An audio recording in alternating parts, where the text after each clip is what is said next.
Go. All right, at 6 o'clock, we're going to call this meeting to order. Mr. Childress, would you mind leading us in a word? Let's pray. Most gracious Heavenly Father, Lord, we thank you today for the sunshine. Lord, we thank you for the rain that we've had, but please don't send no more. Just watch over all of us, guide us and direct us, and Lord, be with our schools district, be with our students, be with our teachers, be with our city leaders. And these things we ask in Jesus' name. Amen. Amen. Pledge of Allegiance.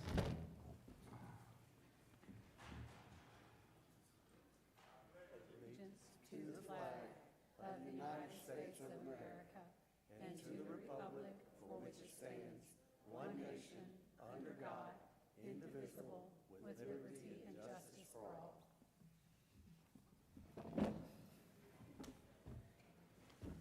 All right, roll call, Ms. Baker. Chris Denson, Here. Teresa Cook, Here. Debbie Clifton, Here. Barbara Gray, Here. Cody Childress, Here. Barbara Halliburton, Here. Amanda Compton, Here. All right, we're all here. Next item on the agenda is the approval of the agenda. So moved. Second. All right, Ms. Halliburton with the motion, Dr. Compton with the second. All those in favor? Aye. Opposed? There are none. Next item on the agenda is the public comments. We received 3 comments or comment slips. Please forgive me for the name. One of the names I'm not sure I'll pronounce it, and I don't mean to disrespect you. During this time, we'll ask you to state your name, address, and then the topic. So the first person is Dale, Koceja. That way I don't mispronounce. I'm very sorry. I'll certainly ask you how to say your name. Kosea. Mr. Kosea, okay. Would you grab this for me? Sure. He's going to pass down a piece of paper, or hand you a stack to pass down. There you go. We'll just pass this down. Sure. Check the date on this. My concerns with my granddaughter goes to Millington, First, state your name, sorry, your Dale Kosea. address, and then, 10232 McQuiston Road. okay. So my concern is, we spoke with Mr. Neal on March 31st about my granddaughter was hearing threatening comments from a younger student. Now they're 9, 10 years old. This picture that you're getting is from 2 years ago that we got off of social media. All right, so the answer from the board and the superintendent was that everything is being taken care of. This student, again, this is all on social media. I can find some comments by the mother. Just in short, the student was having problems at Lucy Elementary, doing the exact same thing he's doing at your school. He's running out of the classrooms. He's punching kids in the lunchroom. That's on video that Mr. Neal, they never looked at the video. My daughter teaches there. You'll hear from her in a minute. So the solution was we just put it underneath the rug like everything else, right? And speaking with to my granddaughter and having her hearing these, that we're going to pull the guts out of the teacher, we're going to stab students. The child runs the hallways. It's all on video. And we talked to Mr. McNeil, or is his last name Neal? Yeah. All right. So I'm here because I'm disgusted with the board. Every one of these people, these children in these schools deserve, not to hear that. They're 8, 9 years old, but we have kids in Memphis today, they're bringing knives to school in 4th grade. This is 3rd grade. How long are you going to wait to take any action against specific students before you let something happen? Are we going to look back? So now my granddaughter is getting therapy for these threats because you all said we'll talk to her, which you did, but what are you going to say to her? What you said to her is, we're going to make sure you're safe. When we talked to Mr. McNeil, he said that he would move my granddaughter to a different hallway where she's not exposed to the student. And it's just ridiculous. So a couple of the things, I can give you some notes on the thing. The student went to Lucy Elementary. The mother was continually getting called. This would be in 2023. I'll present this to you. It's social media. I'm not going to mention the student's name. Before you let your child attend Lucy Elementary, I'll put into consideration how they treated their students, all right? The mother goes into saying that the child runs the hallways, he has an IEP, and so does my granddaughter, right? Well, you can't treat one person with IEP and just let him run the hallways because that says it in his, he can run to a safe place.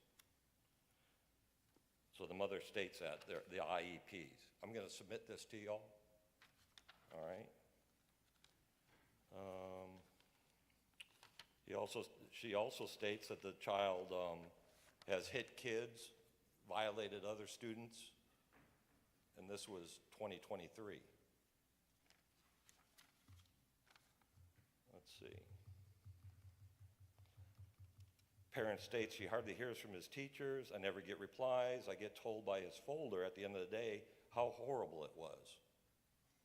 To me, that's the same thing we're getting. My daughter presented this to the school on March 11th, and it's been going on since. Today, she'll speak, and she got an answer, and it's pathetic. I'm just going to submit this to you. I think my 2 minutes is up. But you'll get the point. Read through this stuff, and you all haven't done anything. So we'll see where it goes from there. You see the picture, right? Yeah. The kid posted that. Did y'all see the picture?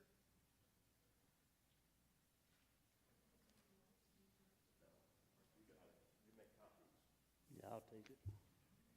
Thank you. I'll keep them on. Maybe we'll see you next month. Make sure to bring a lawyer. Next on the list is Nicole Williams.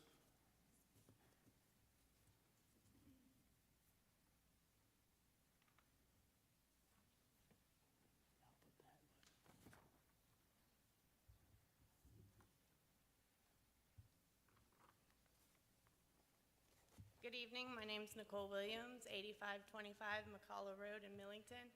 I'm here on behalf of my daughter, who is a third grader at Millington Primary. It follows the same topic of discussion that Lucy's grandfather has brought to you. I've been dealing with this and have about 16 pages worth of documentation on communication between myself and administration, between myself and Mr. Neal. We had a meeting on March 31st. After that meeting following, I felt comforted that my daughter is going to be removed from a situation, whereas, of course, I don't want her moved from the teachers that she's built those relationships with, but the problem is still sitting in the room. And I don't acknowledge that any child should be without an education, but I do think that there needs to be proper accommodations and implementations to make that behavior that you're seeing that's coming across stop, okay? Yes, Lucy Elementary is not a part of this, but that is just proof that it's been happening for 2.5 years. The same behaviors are being witnessed in the school. I keep asking for what the policies are, where they are. I understand that as I am not that child's parent, I cannot be privy to that information, but all I ask then, if I can't have those consequences laid out, there is no student handbook posted on any Millington website. I've looked for policies through a student handbook. It says, under construction for this school year, coming soon. We're 36 days away from the school year being done. I still have nothing to reference, okay? Therefore, I ask that my daughter be removed. Mr. Neal and I had that discussion on March 31st with all the documentation that I presented him. He agreed that that would be a way to kind of alleviate my concerns. I also teach at the same school, so it's hard for me to come up and speak against where I'm working as well. But my daughter's safety comes first. I ask that she be moved out of that physical space of that student. It was recommended, he said he would recommend that. Today, after I initiated 5 days, 5 school days, I initiated, hey, how's that class change coming? because nobody has reached out. She's still been in that classroom for 5 days minus the inclement weather, okay? Then I finally get a response that said, after we've looked further into it, we're not going to move her. So I'm right back to where I began.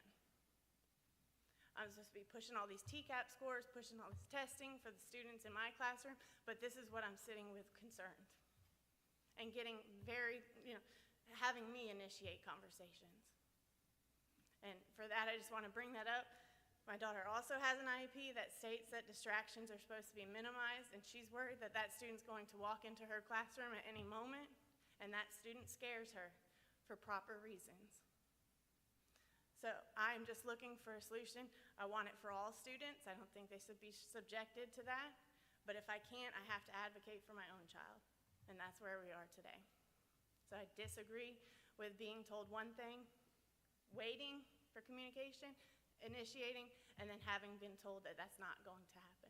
So again, we're back to square one. I appreciate your time. Thank you. Yep, thank you. Next, the third is Daryl Allen.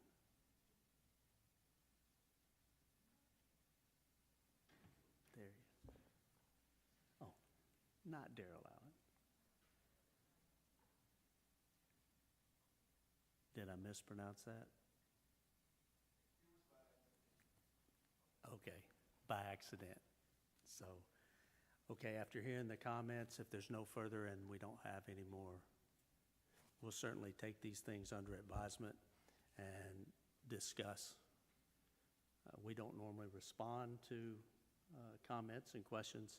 All I'll say is thank you for bringing it to our attention, because it has not been brought to our attention.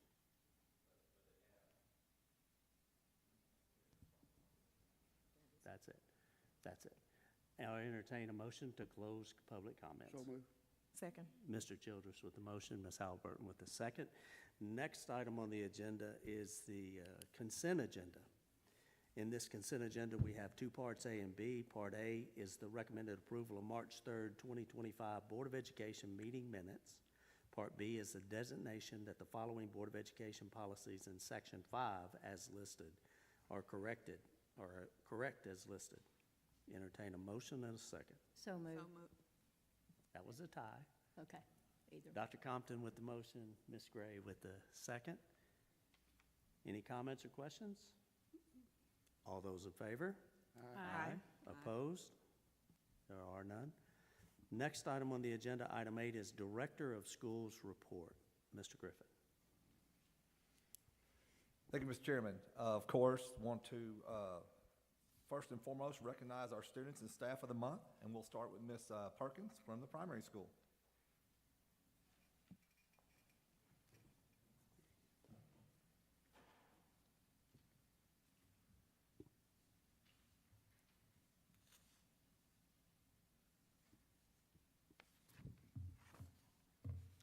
Good evening. We have definitely had some crazy weather. With all of these April showers, we should have some spectacular Mayflowers. We had such a busy March. We celebrated National Social Workers and Support Staff Week by showing our social worker, Miss Annie Harden, as well as our CIS specialist, Miss Dorsey, our Alliance Behavior Liaison, Miss Hickman, with treats and lots of extra love. We also celebrated Mr. Jimmy for National Plant Manager Day. We have one of the best plant managers around in Mr. Jimmy, and we sure hope he felt love and appreciation. We participated in fun activities and dress-up days for Read Across America Week. It is wonderful to see the students so excited and engaged in reading. We smiled big for spring portraits, and our kindergarten cap and gown pictures were made. I can't believe our kindergartners are about to be first graders. Report cards went live on March 26th. Our teachers attended a day of professional learning to improve their craft and sift through data. Registration is now open for the 25-26 school year, so please be sure you register online. April is just as busy with lots of celebrations as well. We celebrated National Autism Awareness Day by wearing blue on Wednesday, April 2nd. We celebrated all of our paraprofessionals, including our preschool assistants, SPED assistants, library assistant, and ICAs. They are true rock stars and the foundation to the academic work we are doing. We also celebrated our very own Miss Carrico for National School Librarian Day. We have the best of the best in Miss Carrico. Her love and passion for reading is contagious. We hope they all felt the love. Our yearbook committee has been working hard and making memories, and our yearbooks are still on sale for $30. If you have not gotten one, you need to do so. In an effort to demonstrate the level of rigor that is required for our third grade students on TCAP, we played Are You Smarter Than a Third Grader? We included TCAP-style questions in the Sunday night message, and we hope you enjoyed playing along. Now be on the lookout for valuable test-taking tips. Data meetings continue this week. Our instructional facilitator and instructional coach are analyzing the process monitoring data of our students and making changes to instructional paths as needed. We want to ensure we differentiate our instruction to meet the needs of all of our tiny Trojans. We are currently celebrating our amazing assistant principals, and I have the absolute best in Miss Shonda Lott and Miss Debbie Welch, and our honorary pre-K supervisor, or AP, Barbie Hodge. These ladies are literally my right hand, my left hand, my rock, my thought partners, the calm to the crazy, and always willing to smile for a picture or go along with any silly idea I may come up with. Words cannot express the gratitude I have for their hard work and unwavering dedication to our tiny Trojans and our MPS family each and every day. Our third grade teachers are working hard to prepare our students for TCAP testing, which will begin next week. Students will be testing from April 14th through April 25th. We know they have worked hard and will show what they know on the test. We are holding our second annual Donuts with Third Grade Grown-Ups tomorrow at 9 o'clock in the MPS library to provide updates and testing information to our third grade families. We hope you can attend. There is no school Friday, April 18th. We will celebrate our brave and courageous bus drivers Tuesday, April 22nd for National Bus Driver Appreciation Day. Driving a school bus is no easy feat. April 23rd, we will celebrate our hardworking administrative assistants for Administrative's Professional Day, and our military children will be recognized and celebrated for Military Children's Honors Day. We will be hosting a Popping into Kindergarten where our rising kindergarten families can get some information on kindergarten readiness and meet the kindergarten team. Tuesday, April 29th, we will have a general sessions PTO meeting to nominate and vote on PTO board members for the 25-26 school year. We will have a first grade program in the gym to follow. We hope you all can join us. Quarter 4 interims will go live at the end of the month, April 30th. And now for the reason that we are all here, to honor our employee and students of the month. Our character word for the month was fairness. There is a new teacher at MPS has exhibited this character trait for each and every one of her students. Congratulations to Ms. Shelby Vaughn, kindergarten teacher, for being named our employee of the month. Come on down, Ms. Vaughn.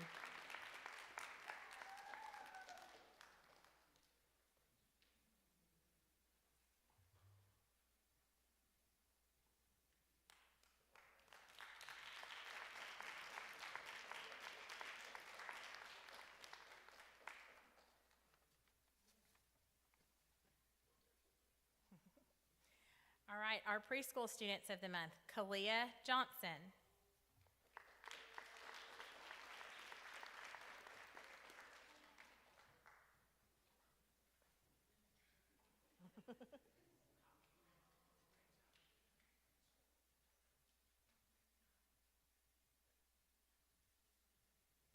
And Jarvis Mobley.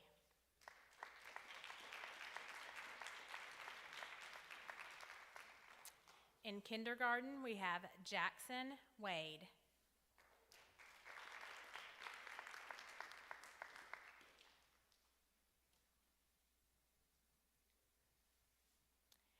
And Diana Flores.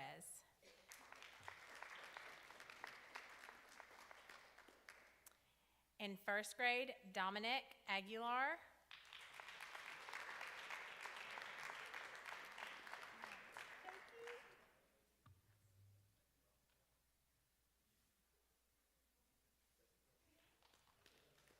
And Addison Downey.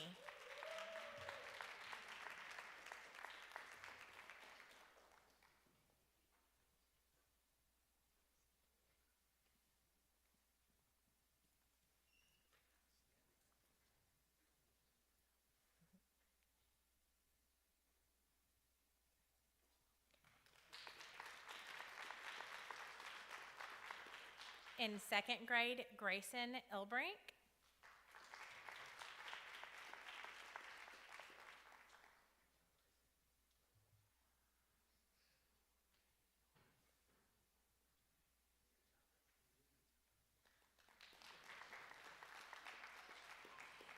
and Alani Uwandu.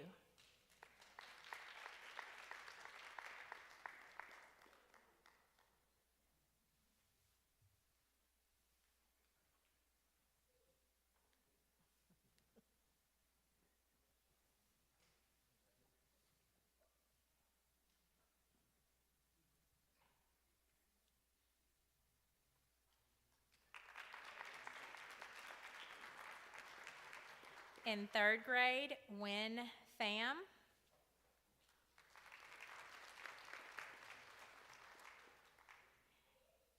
And Simarian Rice.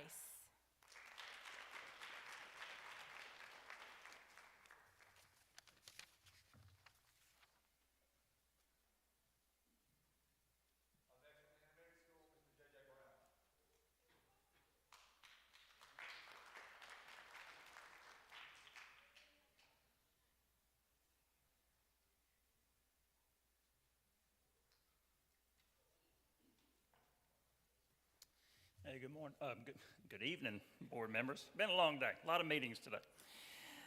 We had a very busy March and now are working toward an even busier April as testing looms on the horizon.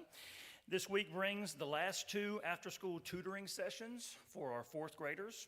Students and teachers have spent many hours this year improving their deficits during this tutoring time, and we're excited to see them showcase their knowledge on next week at the TCAP. This Thursday, our Teacher of the Year, Christy Stewart, will be celebrating at an evening of excellence in Memphis, as are other nearby teachers that have earned that award. We also will be celebrating World Autism Month this Friday by wearing blue. We want to recognize individuals with autism and promote understanding and inclusion. And then finally, for this week, we also are celebrating Assistant Principal Week. We have some that work tirelessly to support all our stakeholders, especially the students and teachers each and every day. Ms. Farmer and Ms. Klein are amazing, and they are really the heartbeat of our school. Next week on April 15th, our TCAP testing begins. We've prepared and worked diligently to have our students ready and believe that they will shine brightly. That testing period continues through April 29th for us. We also will be celebrating our students that come from military families, as April is the month of the military child. And to recognize that, we're going to wear all purple on April 23rd. We invite you to do the same. And then finally, we'll cap off this busy time with field trips for our 4th and 6th graders as we enter into the first week of May, with 5th grade to follow shortly after. And now I'd like to recognize some very special people, our students and employee of the month. Students, when you hear your name, please come down to accept your award from Mr. Griffin, and parents, you may come closer to get a pick. So, in 4th grade from Team 4A is Elizabeth Kerber.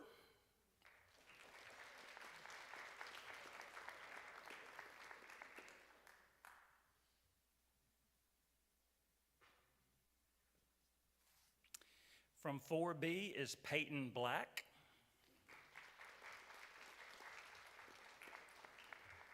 Four C is Winston Sawyer.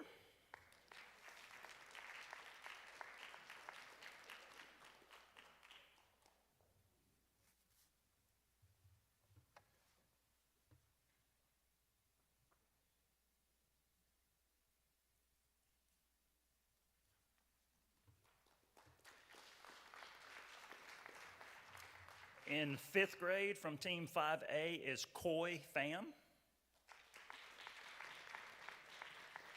5B is Kylie Kroll. In 6th grade from Team 6A is Olivia Fournier. And 6B is Alex Phelan. Our Library Student of the Month is Ryan Manning. The Art Student of the Month is Ariel Wilson.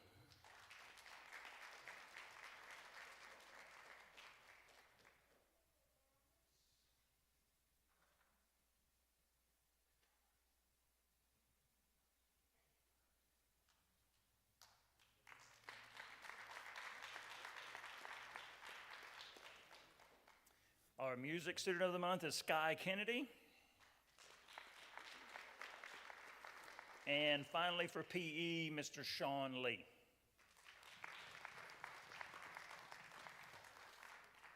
Thank you.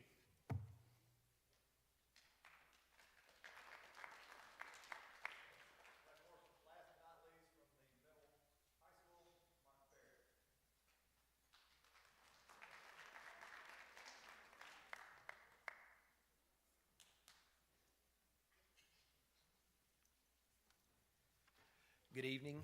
We had a extremely busy month of March on the Millington Central campus. Even though we had a week of spring break, we packed as much as we could in the remaining 3 weeks. On Saturday, March the 1st, we held the 2025 Oscar Night ceremony right here in the PAC. Students dressed to impress, and we had several outstanding student performances that night. On March the 5th, we honored the class of 2025 Hall of Fame. The Millington Central Hall of Fame is one of the oldest traditions on campus. This honor is given to no more than 5% of the graduating class. Teachers nominate students each year based on their leadership, community service, academics, attendance, and conduct. And the 2025 Hall of Fame members are Grace Bell, Chastity Bright, Aaliyah Feen, Jackson Ford, Chris Galindo, Kinsey Gordon, Gabe Jenkins, Jerry Lynn, Noah Stevens, Jada Swain, and James Tupker. Great group. Also on March the 5th, right here at the PAC, we announced the class of 2025 Top 10. Congratulations to the following students for their hard work and dedication to their academics throughout high school. Number 10, Ava Ward. Number 9, Ava Jackson. Number 8, Perla Colon. Number 7, Mackenzie Murphy. Number 6, Grace Bell. Number 5, Gabe Jenkins. Number 4, Madeline Dotson. Our historian is Noah Stevens. Our salutatorian is Corsia Hibbler. And the class of 2025 valedictorian is Mr. Jerry Lynn.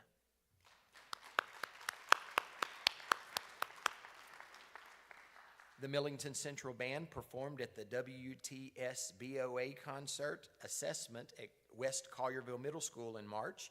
They earned superior rating for sight reading and an excellent rating for their prepared selections, the Liberty Bell March and Blue Ridge Saga.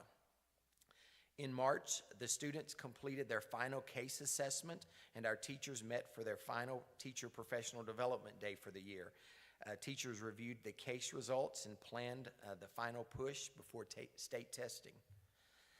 On March the 7th, our 8th grade students traveled to Ripley, Tennessee for a middle school career fair. They had a great time and learned about opportunities that are available after school.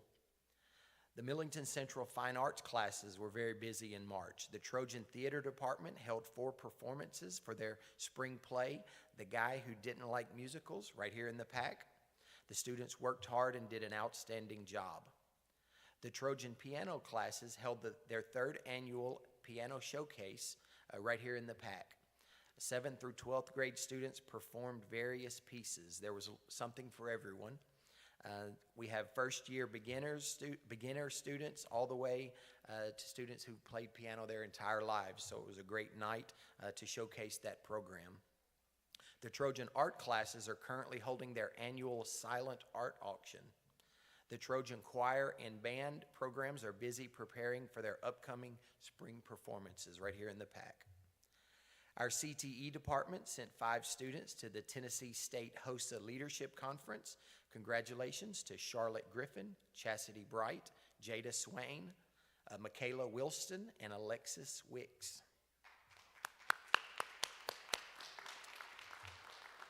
Our NJROTC cadets were very busy in March. The Trojan NJROTC cadets held their annual military inspection, or AMI, in our gymnasium. The cadets did an outstanding job and showcased the program to our Trojan families and our military guests. So great job.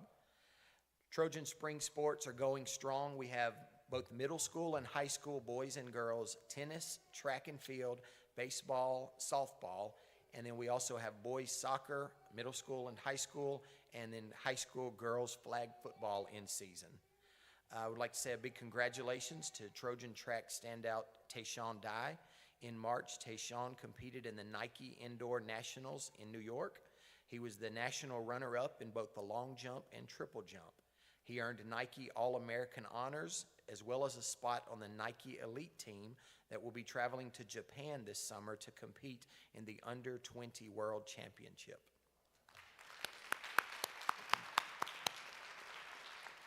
Last week, right here in the PAC, we hosted a West Tennessee retirement teachers meeting.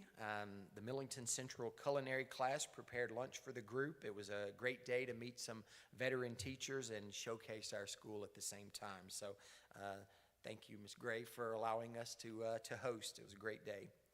And now I would like to recognize some more outstanding individuals from Millington Central. March's theme for nominating students, teachers, and staff of the month was supportive. These individuals make Millington Central a better place. When I call your name, please come forward. Our middle school student of the month for March is Kaylin Sines.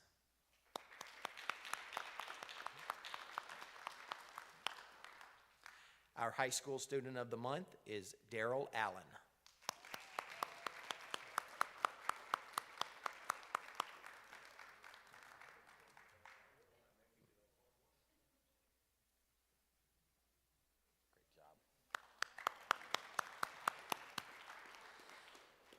Our student athletes for the month of March, baseball, Tyler Morgan. Most of these are at actual events tonight, but there's a few here. High school soccer, Daniel Garcia. Middle school soccer, Jaden Meeks.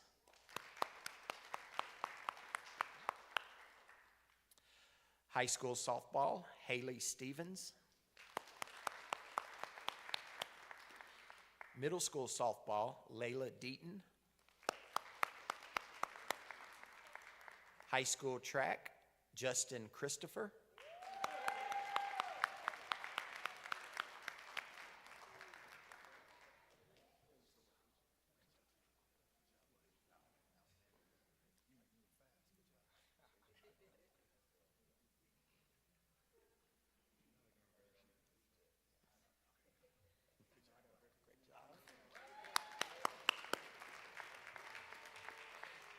And also high school track, Jemiah Campbell.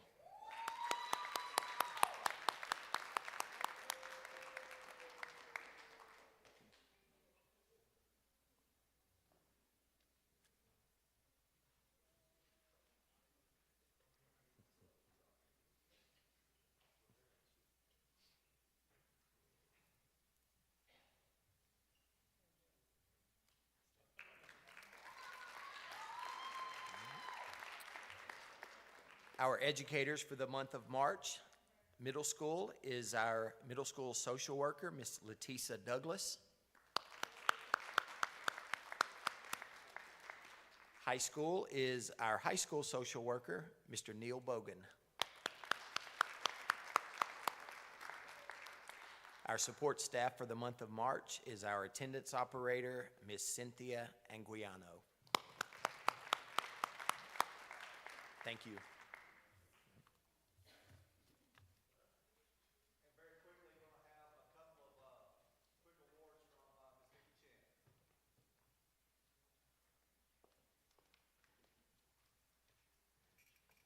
Hello, everybody. I would like to recognize two of our employees who get, first of all, Tanisha Small.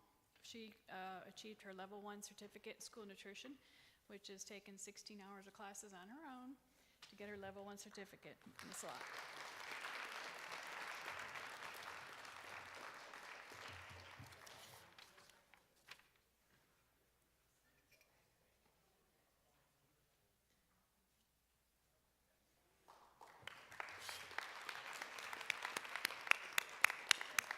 The next one is Miss Melissa Burdette, who got her level 3 certificate, and that's about 60 hours worth of community classes and stuff like that for in school nutrition. So it's a great accomplishment.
understand. Just a few more important dates to know about. Tomorrow, all our juniors will be taking the ACT. And also, our 7th through 10th graders will also be taking a full-length practice test. On Wednesday, the ASVAB, or the Armed Service Adaptive Battery, will be given to all 10th graders and a select few 11th and 12th graders.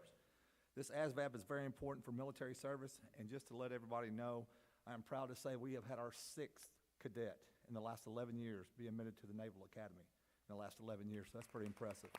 Ms. Chloe Bush, congratulations on that. Student registration is open for 25-26 school year. You may go on the parent portal in Skyward and complete the registration process. But remember, if you are on a shared residency, you will or must be approved through central office before you can complete the registration.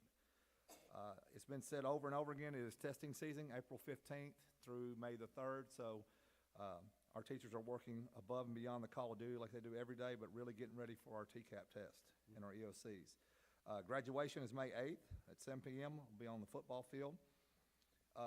If you'll look into your notes, I just wanted to let y'all know we did receive 2 code enforcements from the city today, just to let you know, for overgrown and dirty lots at the intermediate school, and also for the sidewalks and driveways at Miles Park. Just to let you know, we are already working on that. We have been working on trying to get this resolved the last 3 weeks, and hopefully we'll get that before the end of the month. But I wanted you to be aware of that, so we are very aware of that situation as well, but we are on top of that as well. And last but not least, are there any questions? Could we get an update on the middle school project? Yes, ma'am, we're right where we need to be right now. They're just getting the paperwork. We should be breaking ground in June. Now that we've had 12 inches of rain the last 3 days, the ground is very saturated, so last thing you want to do is put any heavy equipment on there. But we are still right on pace to be where we need to be to get this thing started. So, yes, ma'am.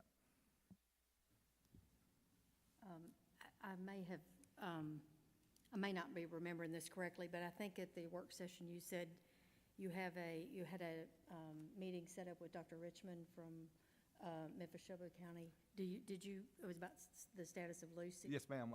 I have been in contact with him about the status of Lucy. We are trying to see if there's a way we can get that a year early, just so that we can have, or actually give Mr. LeBlanc some time to get it ready. Because as you know, the Millington Early Learning Academy is on schedule. We moved the furniture over there today. Also, we are getting prepared for Lucy in a way that we need to know exactly what we need to fix. We know there'll be some things that has to be done, and to have that extra year will just make it a lot easier on everybody. But I have been in contact with Dr. Richmond with Memphis-Shelby County Schools, and hopefully we'll be able to have that sit down and talk in the next couple of weeks. Okay, you hadn't actually met? No, ma'am, not yet, but Okay. he has been in contact with me, and looking forward to it. I know he's a busy man, I just Yes, wondered ma'am. if it had happened yet. Thank you. Last but not least, I will be out of town tomorrow at the TLSAA meeting on the one-time transfer rule that passed the House by a 10-9 vote that could be a law, which honestly will just basically destroy high school athletics, in my opinion. Unfortunately, I know y'all been abreast of this because I've been sending it to you every week, but once again, we've got legislation going into areas that they need to stay in their lane, because what they are creating is an NCAA portal situation, and high school athletics has nothing to do with the NCAA. 99% of the high school athletes will never play in the NCAA, and there's nothing wrong with that. But things that high school sports teaches, how to deal with adversity, how to work with a team, how to put oneself behind others, will go away.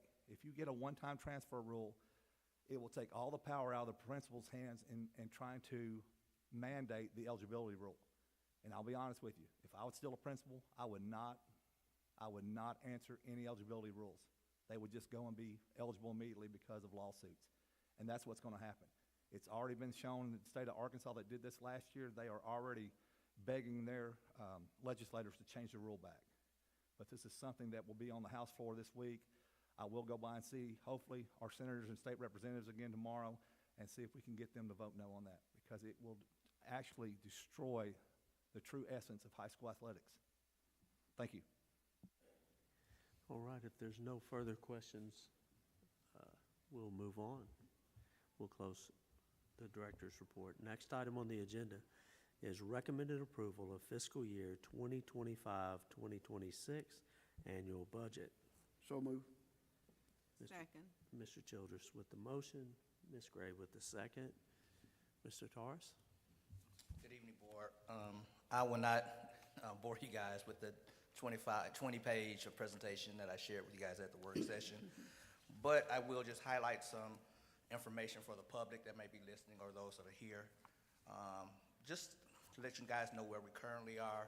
Again, our fund balance at the end of June 30th, our general fund balance is at $18,741,425. Our overall fund balance is at $21.4 million. Again, I do anticipate us underspending, which is always a good thing, by the end of this year. So between $950 to another $1 million, I think we'll be able to add to fund balance. So we'll have a healthy budget, healthy cash flow, roughly $19 to $20 million in our general fund balance at the end of this year. Just want to speak on a couple of the investments for the 25-26 school year that we're proposing in this budget. They total $2.4 million, $1.5 million in salary and step increases, $350,000 in retention bonuses. There are a new SPED teacher position, 2 new SPED assistant positions, 2 vocational teacher positions, and again, those are not new. Those are positions that are moving over from the ISM grant. A SPED clerical and a nurse for the pre-K, some additional dollars for the business operations due to the new pre-K building, $30,000 tied to the 4th and 5th grade tutoring, another $30,000 tied to general ed health studies, and a small investment of $12,000 for PD for the academic team. Again, that totals $2.4 million of new expenses to the budget. Again, want to just touch on the TISA piece of the budget. With our enrollment down from the previous year, 50 students, that cost us roughly $364,000. So again, just wanted to show that with you guys and share that and to let you know how important it is for our enrollment. Those increases or decreases really affect our budget moving forward with the new TISA budget. Lastly, on page 16, just a reminder of some future fiscal items moving forward. Again, we are ahead of the game when it comes to the state's requirement of our minimum starting salary for teachers at $50K. We're going to get that done next school year. So we're ahead of the state's requirement. Next year, there should not be a huge investment. Since I've been here, we've invested heavily in salaries and benefits, but now I think we have everybody structured and where they need to be as far as the different steps and lanes. So next year, you'll just see every employee just moving up to a step. There should not be a $800,000, $1 million investment next year for salaries. I think we're on par with the other municipalities, and I think we have everything squared up. Again, no out-of-district tuition next year, so that will be a change for the 26-27 school year. Also, the USDA loan, 25-26 school year, I'm sorry. The USDA loan repayment will begin in 26-27, so just putting that in front of everyone. So you'll see an increase to our budget moving forward because that's roughly a $1.5 million loan that we'll have to start paying on. And then you guys touched on Lucy Elementary, trying to get that a year early so we can get it prepped up, and I'm sure we'll have some expenses tied to fixing that up. Lastly, after we met, I got an email from the city regarding presenting to their board. I wanted to present next week, but Mr. Penley asked me to hold off and come to their work session, April 29th, and go over this presentation with them on the 29th, and then we'll answer any questions they have, and we'll get them to approve it at their first board meeting in May. When is that work session? It's normally over at the city. Is that the work session before y'all's monthly meetings? Anybody want to respond to that? Is it the 29th? It's the 29th, it's a Monday. That's a Monday, so Yes, sir. their meeting starts at 6, your work session starts at 5? That's not the day. Oh, it's not? Okay. Now, This They is meet just the simply second a budget Monday. work session. I think they're presenting their budget, and Mr. Penley wants me to Okay. present our budget Yeah, along they with meet him. the second Monday. Right. Okay. That would be, So with all that said, I'm asking we have a balanced budget for our general fund of $33,062,101. Federal fund at $1,579,828. Our nutrition budget at $2,392,962. And our capital improvement budget of $822,643. A total of $37,857,535 to be approved for the 25-26 school year. And I'll take any questions you have at this time. Mr. Chair, I'd like to make a motion to amend the proposed budget. I'd like to include up to $250,000 for repairs, remediation, and improvements to the stadium bleachers and the weight room, funds to come from the $2.25 million surplus or next year's budget if necessary. so we have a motion? If I agree, We'll need a second. to I move. second, yeah. So we have a motion to the budget to add, state that again? I'd like to make a motion to amend the proposed budget to include up to, but not necessarily, up to $250,000 for repairs, remediation, and improvements to the stadium bleachers and weight room. Includes fixing water leaks, cosmetic updates, and protecting the interior. Funds come from the $2.25 million surplus from the current budget or next year's budget if necessary.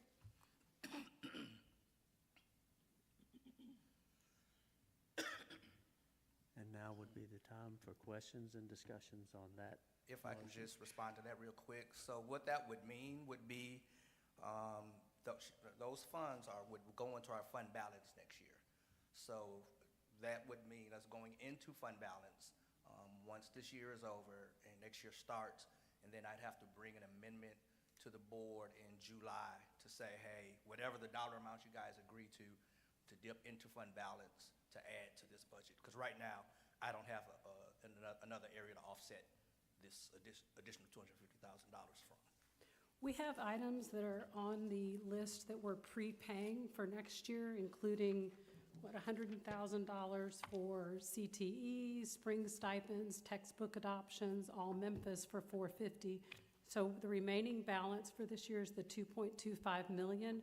My hope is that we might be able to get this done before our fiscal year. So we would not need to dip into fund balance. We would use this year's budget.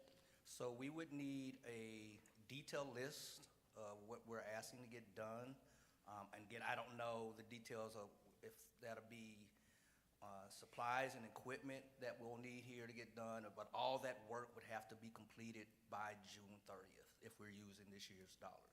Yes, and Just so we know that. I don't know if it's possible, which is why I'm wording this surplus or next year's if So necessary. if you're wanting us to find dollars this year, that would not be an amendment to what I'm proposing tonight. What I'm proposing tonight is just a balanced budget for the 25-26 school year. I think this would be another, I don't know if now is the time to have this discussion. So there are two things. If you're wanting to use dollars from this year, we can discuss that, but that's not tied to what we're doing right now for 25-26.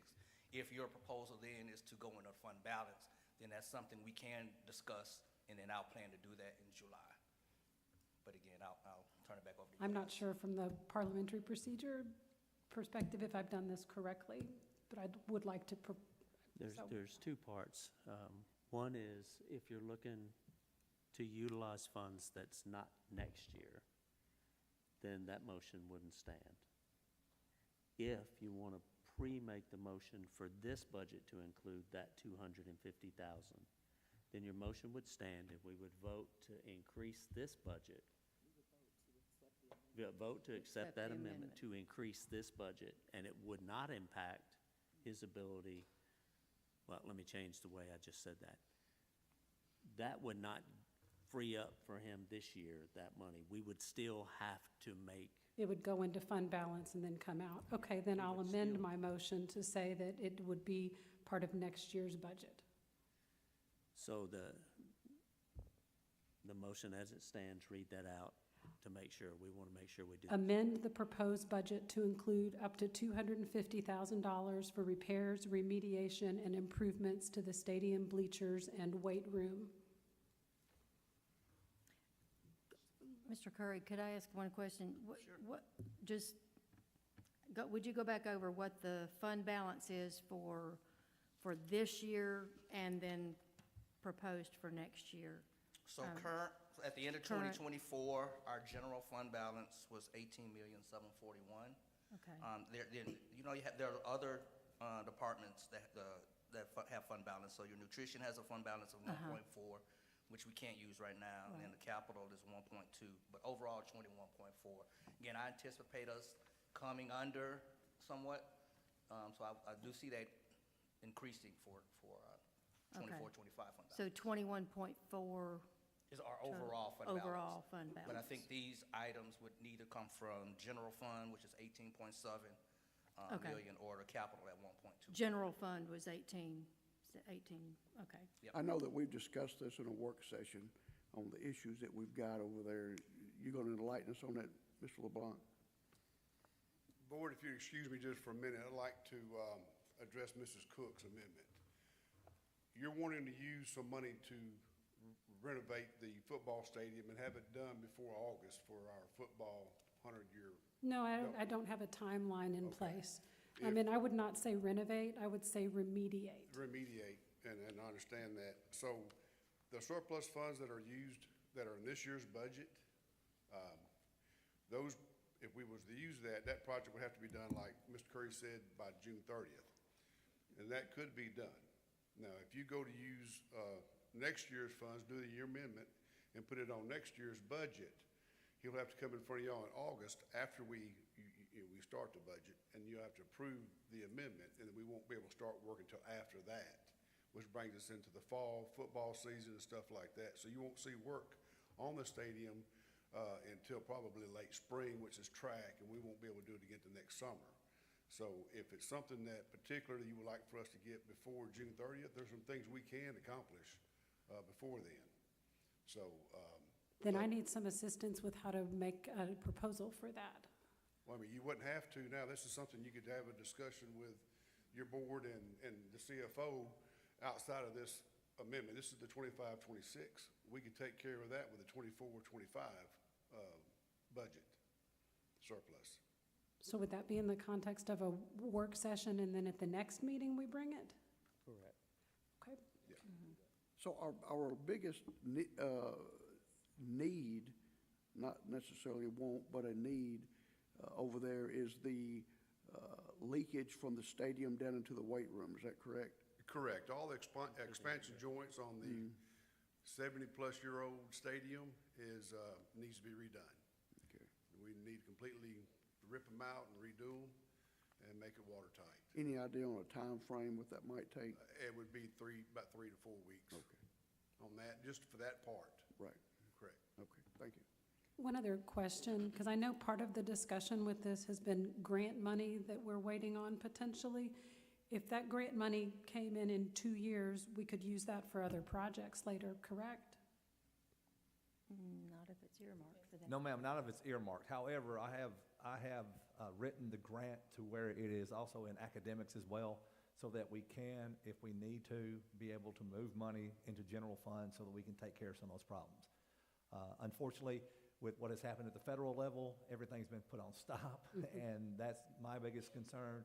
This is a grant that I've been working on for the last 3 years, that I have been told that it is in the hopper and it is coming, but most of those grants don't come till late May, early June consistently. So hopefully we'll have that, and if that money does come, we do have things not only for the football stadium, but also for other student-athlete activities as well as academic areas as well. If it pleases the board, I'll get a list and a timeline for some of the elements needed for the stadium. We've already got asphalt, fencing, and I've already got some quotes for the expansion joints to be replaced and some epoxy coating on the stadium itself, and give you some timelines on that as far as work.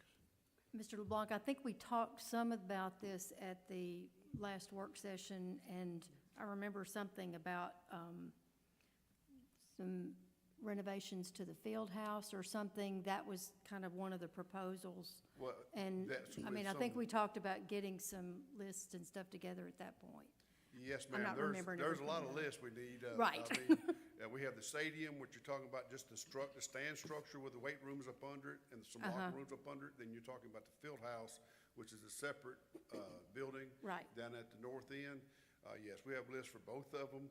Okay. It's quite long, but we can address some of those issues. And some of the money that we have could go toward that right now instead of having to wait till next year. And then some of the funds that the superintendent has done for the grant, usually they do come in toward the end of the fiscal year. It's when the county sees what they have left over, they kind of give it to us. So hopefully some of that could go toward that also. Wouldn't this be more out of capital improvement? Or you said, Capital, Mr. Kerr, you yes. said it. It'll you all said be it- capital. I thought I was hearing general fund, but that's. Capital. Capital improvements, okay. But now, the surplus is a general fund surplus. Okay. Hey, so, I'm sorry, one more thing. So correct me if I'm wrong, I think Ms. Compton was referring to the weight room being expanded off of the field house because we talked about that being less expensive. So when you're doing one of your many lists, if you could just include that and so we can compare. That is what I was remembering, yes. Thank you. Timeline, prices. Yeah, now that'll take a little bit longer if you're looking at a building to extend off of the field house itself. Yeah. When we were talking about a metal building, remember? Mm-hmm. And stuff like that. That would take a little bit longer, but I can get a rough estimate for you on that. And maybe as far as that would be more, because I know it's important to Ms. Halliburton, she pointed out, we've got to make it available and opening to like all teens. Correct. So maybe that would be, that would solve that problem. To kind of keep the confusion down, there's a weight room under the stadium now. So when you hear people say weight room, that is the weight room that is under the stadium housing. The field house is what y'all want to expand and have a weight room on the field house. Okay. So that's where I don't want anybody to get confused right now. Well, I'm still confused a little bit because Yep. I'm not totally sure of what the difference is between the stadium and the field house. I guess that terminology is escaping me a little bit. And so I'm trying to figure out, when we talk about the word remediation, there are things that you mentioned around leaks Yes. that need to be repaired. So I'm thinking remediation is around repairing things that may be because it can cause safety issues and other structural damage that we want to make sure that we try to shore that stuff up. Correct. And then I'm also hearing things around expansion, which is not remediation, that's enhancement. And so we're talking about two different things, which is why we talked at the last work session and I'd requested a list of prioritization to say, what are the things that we absolutely need to have done versus the things that are wish list items? Because we need to be able to determine if the list is as long as you've said, which I'm sure it is because the stadium is old. We need to be able to determine what things off those lists make sense to do.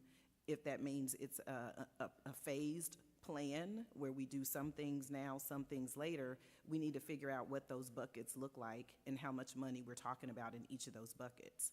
I am uncomfortable pulling fund balance money for things that are wish list items.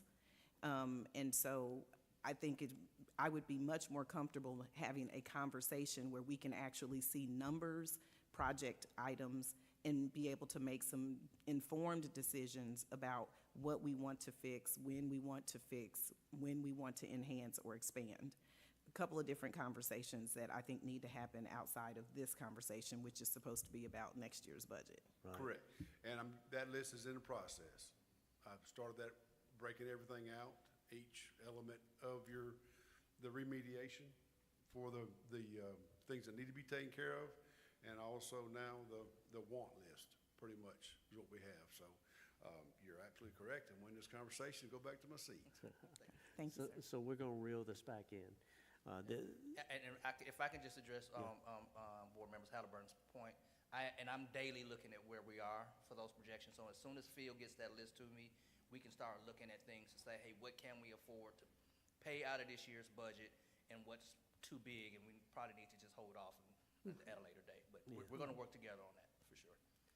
Yeah, so for this vote, the discussion is, or the vote is, forget the discussion, if there's more discussion, we can have that, but if we did a call to order, we would just vote on this amendment to add 250 to next year's budget. That's a flat yes or no.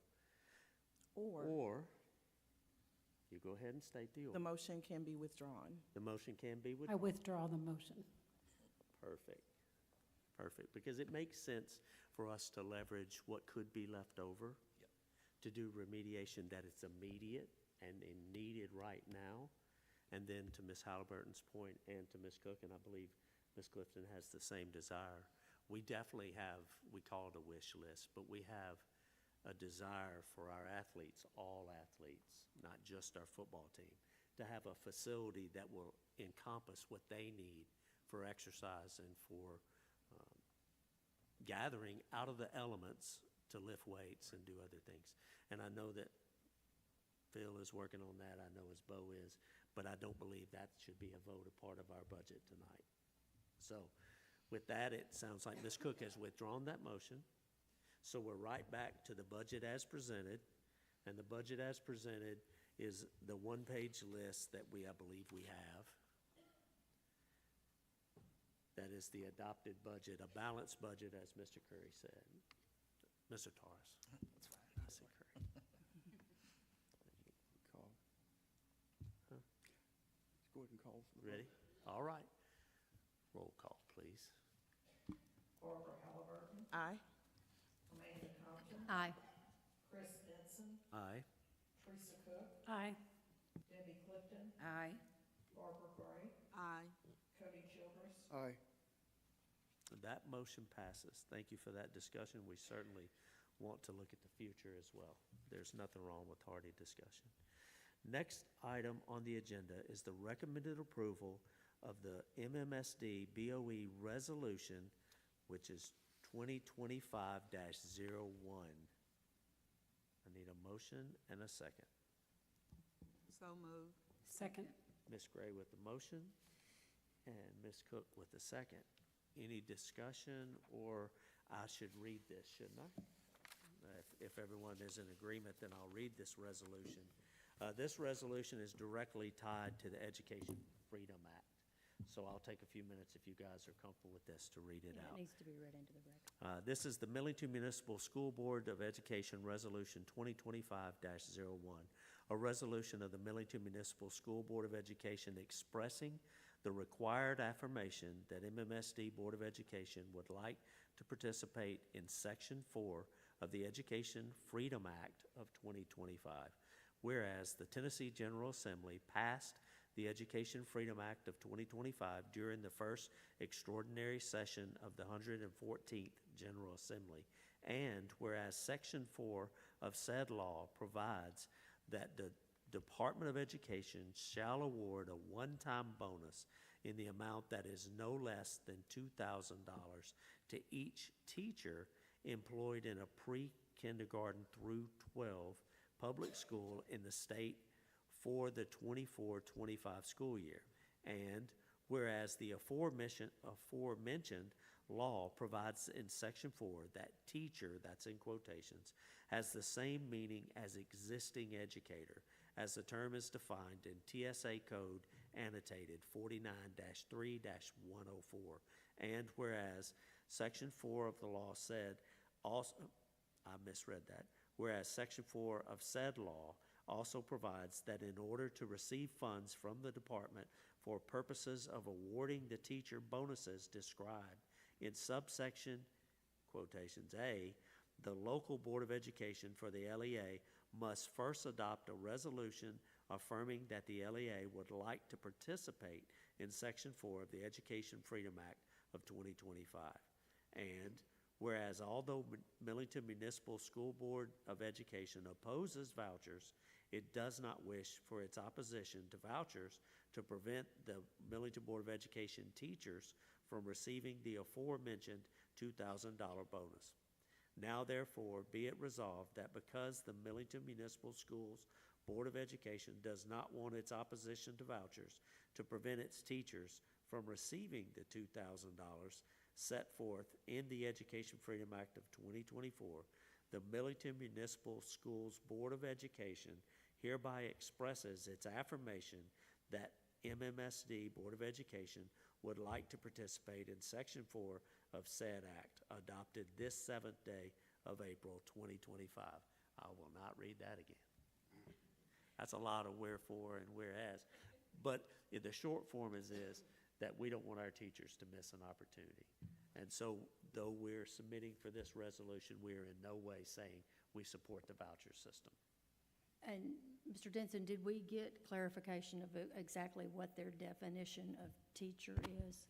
It is tricky. I'm going to let Mr. Okay. Griffin have a Yes, stab. ma'am. I know we there's have. been some discussion somewhere. Yes, ma'am, we have, and that is the same definition that is in TSA Code Annotated 493104. Okay. However, we are still waiting to see exactly from our legislative body how many of our teachers will qualify for that in a building, because there's still some questions about that.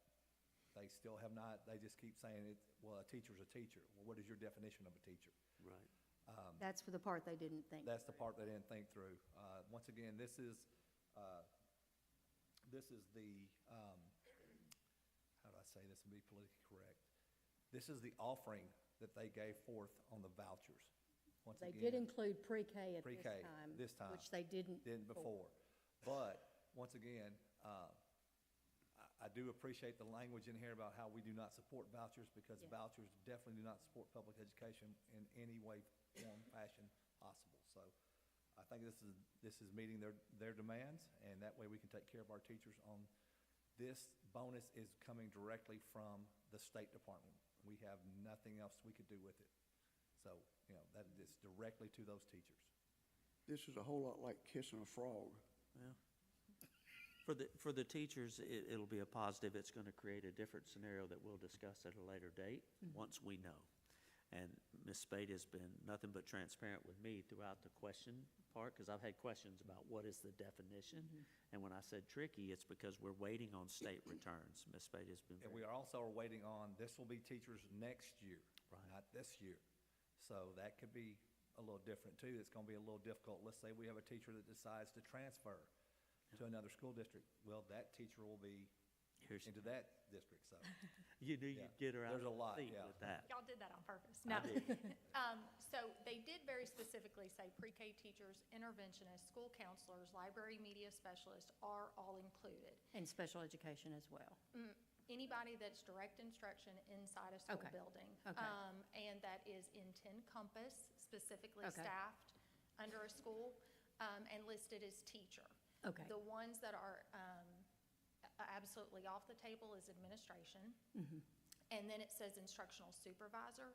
So the only one that I question at all really in that list would be our facilitators, but they are listed as teachers. So April 15th will be when they give us that first pull for us to see each and every name. And then Okay. we can, Well, it says Add and fix. existing educator. so. But that would be But everybody with a it's license, defined and into that's the not. TISA. So it's not like your normal definition of teacher that says principal, administrative supervisors. It's very specific to the TISA definition of existing educator. So Okay. they've kind of finagled it. And it is based on teachers that are in 10 Compass this year. And so where it gets tricky is the state is not going to give us the money until after the July 1 fiscal year. So where we have questions is if somebody retires and they were staffed this year, if someone moves to another district, do we write them a check? Do we pay them? We have 24 paychecks, so we could potentially put it on the July paycheck. We just don't know how that looks exactly. Now, I think that's Taurus and jump up if I'm wrong on that. So there's those discussions on what that looks like. Or if a new teacher gets hired from us, they will, like brand new coming out of college, they would not receive this $2,000 because they were not staffed in 10 Compass this year. if they come from a neighboring district who did a resolution, they should receive that money from that district. So there's those little things that are a little bit tricky, confusing, but that is Maybe I should what have we used know the word right now. nuanced. Yeah, well, you've done a good Yeah. job getting the Exactly. information, and that answers a lot of Good. questions for me. Good. Thank you. Yep. Yeah, and I agree. I echo what Mr. Griffin was saying about we didn't, I can't speak for the board at large. I can only speak for myself, and I really did not want the language that appeared that we supported the Right. educational scholarship, otherwise known as vouchers. That is not something as a public education entity we would support, but we don't want to lose out for our teachers, and so I'm very grateful for your ongoing work to help us with this. With all that said, are we finished with any more questions or comments? Roll call, please. Amanda Compton, Aye. Chris Denson, Aye. Teresa Cook, Aye. Debbie Clifton, Aye. Barbara Gray, Aye.